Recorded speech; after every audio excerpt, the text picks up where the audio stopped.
Heyo! Welcome to a Team SNG tutorial.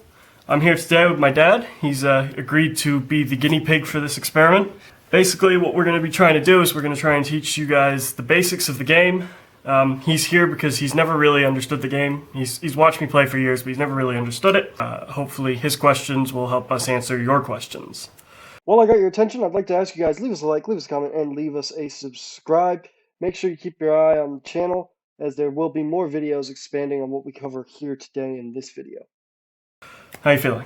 Yeah, okay. Okay, well, I'm glad one of us is.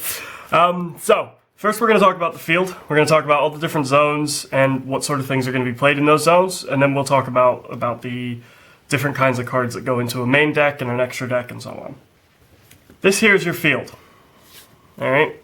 Over here is where we keep the deck. The main deck is going to always sit in this zone here. Okay. It's the bottom right zone. Oh, exactly. It'll always be face down as well. So in an actual duel, your main deck is going to be... I have one here actually for us to use. Your main deck is going to sit like that. And your main deck's often made up of anywhere between 40 and 60 cards. Most players like to play a 40 card deck because they're more likely to see cards they need. But some players will play 60 cards because it means they have more options. That's sort of up to the player. That's player preference. Now, partnered with the main deck is the extra deck. And the extra deck sits over here, and that is 15 cards, maximum. The 15 cards will be special kinds of monsters that can only be brought out under certain circumstances. So if certain conditions are met on the field, then you can bring something out of here. And we'll talk about different kinds of main deck, extra deck monsters at some point when we get there. So, we've talked about the main deck, and we've talked about the extra deck, so we'll get these out the way. The biggest part of combat, of influence in the game is your monster zones. So, you have 5 zones here, from left to right, that are called the main monster zones. It's these 5 zones here. The main monster zones are where cards that are in your hand can be summoned to. So if you have a monster in your hand that you can put on the field, it's going to go into one of these 5 zones. Doesn't matter which one? No. It doesn't matter which one. You can put it in any of the 5. Now, we also have 2 extra monster zones. The extra monster zones are always seated here and here. They never move or anything. They're always going to be there and there. When you play a card out of the extra deck, it will always go to the extra monster zone if it is the first card out of the extra deck. Now there are cards called link monsters which will have arrows, and they will point to main monster zones, and that means if they point to a main monster zone, you can bring something from the extra deck to the zones they point to. But your first card out of your extra deck has to go to the extra monster zone. If I play in the left extra monster zone, so this one here, this one is dedicated to be my opponent's. Oh, I can't play another one here. Okay. This is their extra monster zone. There's a technique called extra linking, where you get cards that point to each other in a U. So it's often called a U board, and that will allow you to take over the second extra monster zone. But it's very difficult to do, and most decks can't actually do it consistently. So for the most cases, the extra monster zone, first monster out goes in there. The other one is your opponent's. Now, so that's where our monsters are played. When our monster's destroyed or they leave the field for any reason, they're going to go to the graveyard. The graveyard sits just above the deck. That's really all that is. Some cards have effects in the graveyard, or they'll do other stuff, but for the most part, dead cards are going to the grave. Now, we also have 5 spell and trap card zones. They sit just underneath the extra monster zones between the deck and the extra deck. These are where you play your spells and your traps. That's pretty self-explanatory. In the 5 spell and trap card zones, there are 2 pendulum zones.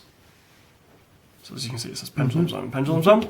The pendulum zones are a bit different. There are certain kinds of monsters called pendulum monsters that also can act as spells, and so you can play them in these zones. There's more to it, but we'll get to that when we get there. We're not there yet. So can only a pendulum monster go in there? No, any spell or trap can go in there, Oh, right. but you can't play a Pendulum Monster in this zone, or this zone. It can only be played in that zone or this one. Okay. That's Right. You can only have 2 Pendulum Monsters as spell cards Sure. at any given time. But you could have, say, a Pendulum Monster here, a Pendulum Monster here, and you could have three on the field. Because they're still monsters, but they have spell effects as well. And the final zone on the field is the field zone. In the field zone, there's a special kind of spell, which when we get there, you can see it, that is played here. And what that does, most of the field zone field spells, as they're called, will have an effect over the whole board. So spells and traps may have an effect over the whole board, but every field spell will have an effect that encases the entire board, both yours and your opponent's side of the field. Right. So that's the field. Everything okay there? You got that? Yep. All right. So we're going to talk about different kind of cards that go into the main deck first. So in the main deck we have normal monsters. This is why I've given you your little pack, so you have, and I've tried to make it so that the cards are exactly the same.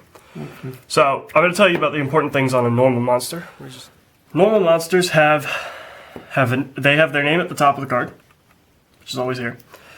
They have, next to their name, they have a little symbol, and that's their attribute. So his is light, because it's the yellow symbol that says light. If we look at, say, this card here, his is earth.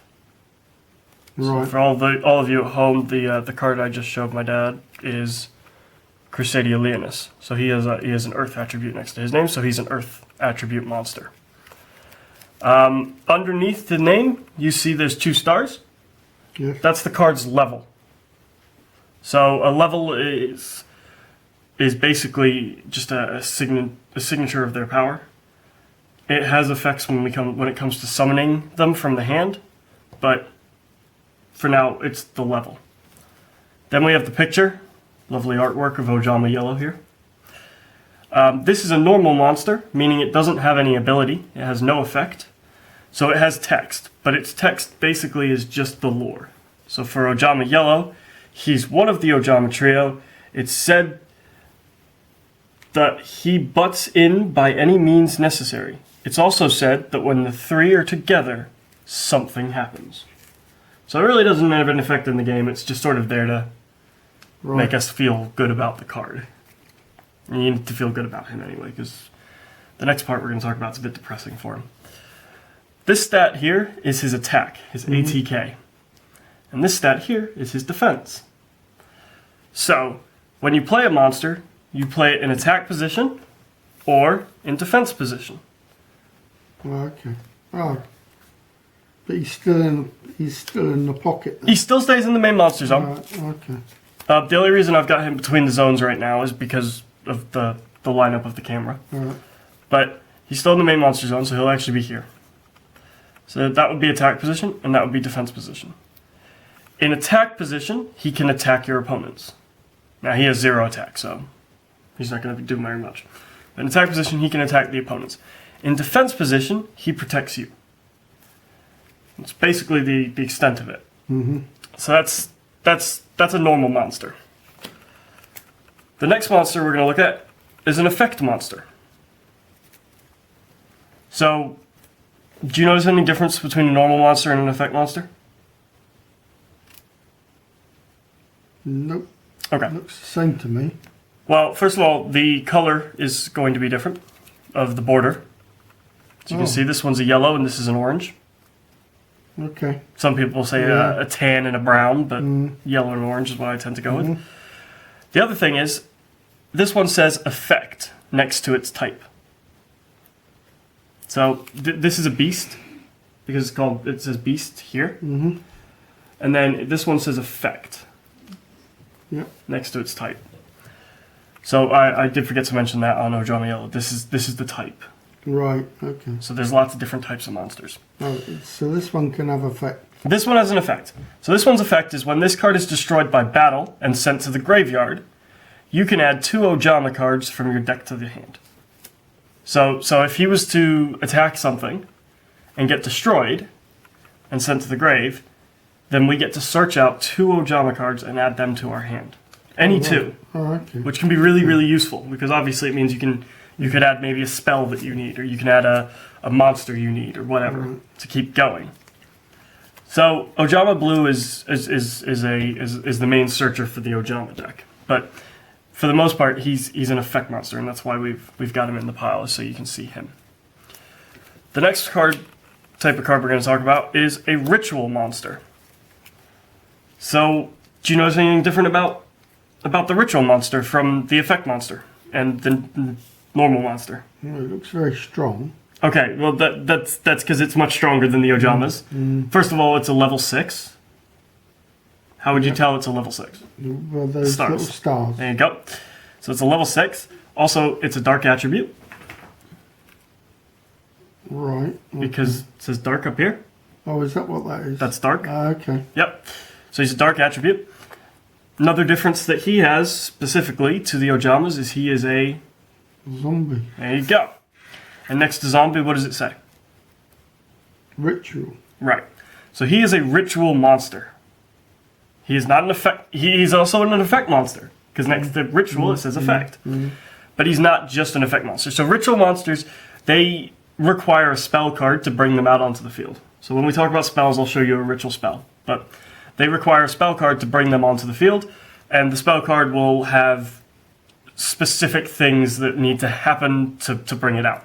But you need a ritual monster and a ritual spell to bring out a ritual monster. Okay. So that's basically the extent. He's got lots of attack. Yes, he does. He has lots of attack. He's got 2,400 attack, but he's got no defense. He's absolutely useless in defense. So that's the ritual monster. So the next card, we have a difference in cards here, but they are the same type of card, which is they are a pendulum effect monster. Oh, right. Okay. Okay, so we've talked That about goes in this zone here. Oh, that space. Yeah. Oh, yeah. So there's a lot of differences to pendulum monsters. One of which is they are the spell card as well. So this here is their spell effect. So if they are played in either of the pendulum zones, this is the effect that matters. Oh, right. Okay. This is their monster effect. So if they're played on the field as a monster, this is the effect that matters. Okay? They also have a little number next to their spell effect. So what's yours? Number 2. Right, mine is number 8. If both of these were on the field at the same time, in either pendulum zone, they have to be in the pendulum zone for this to work. All right. You can special summon from your hand and face up from your extra deck any monsters that are leveled 3 to 7. So between the scales, what they call the scales. So this is Double Iris's scale. This is his monster effect. This is his spell effect. So any monster that is between levels, if we had both this reflection of Endymion and Double Iris in the two pendulum zones, then we could bring out anything that's between level 3, because this is level 2, and level 8. So you can bring out anything actually between level 2 and level 8, non-inclusive. Right. So that's sort of the important thing about them. Their spell effects usually are continuous, or they're once per turn. It really doesn't matter, but they all have their own kind of effect. So that does it for the different kind of monsters that go into the main deck. So that's the reason we've done that way. The next card I'm going to show you is a spell card. So, spell card. This is Ojama Magic, or Oja Magic. Sorry, and it's an Ojama Searcher spell. Now, its attribute, as you notice, isn't an attribute at all. It just says spell. Yes. And underneath, where the stars are for the monsters, says spell card. So that iterates it's a spell. The other way you can tell it's a spell is that its border is green. Oh, right. So if you notice with the pendulum monsters, the bottom of their border is green. And that indicates that they are part spell. Part spell, part monster. A full spell card is just going to be green.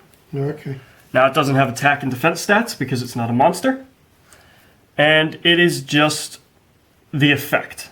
So whatever's written in the box here will be what happens. So in this case, when this card is sent from your hand or field to the graveyard, you can add one of one Ojama green, one Ojama yellow, and one Ojama black from your deck to your hand. So if you were to manage to send this from the field, from the hand to the grave, you managed to discard it for a cost or get rid of it somehow, then you would get to search out 3 Ojamas and add them to your hand.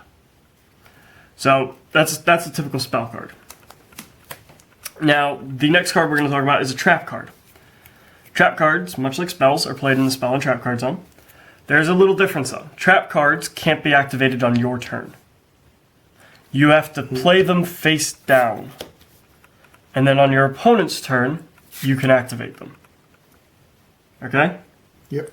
So they go face down, and then on your opponent's turn, your opponent does something, and you want to trap them. I activate Super Team Buddy Force Unite, and then the effect that is written will be what happens. Now there are different kinds of traps, much like there are different kinds of spells, which we'll talk about in just a second. I'd like to thank you guys for watching. Leave us a like, leave us a comment, leave us a subscribe. If you guys are interested in this, make sure you definitely hit that subscribe button, because we will be expanding upon what we did today, and we will be covering different kinds of spells and different kinds of traps in future episodes, and we will be going over the extra deck and different summoning mechanics as well. So, that all being said, I'll see you guys at the next video.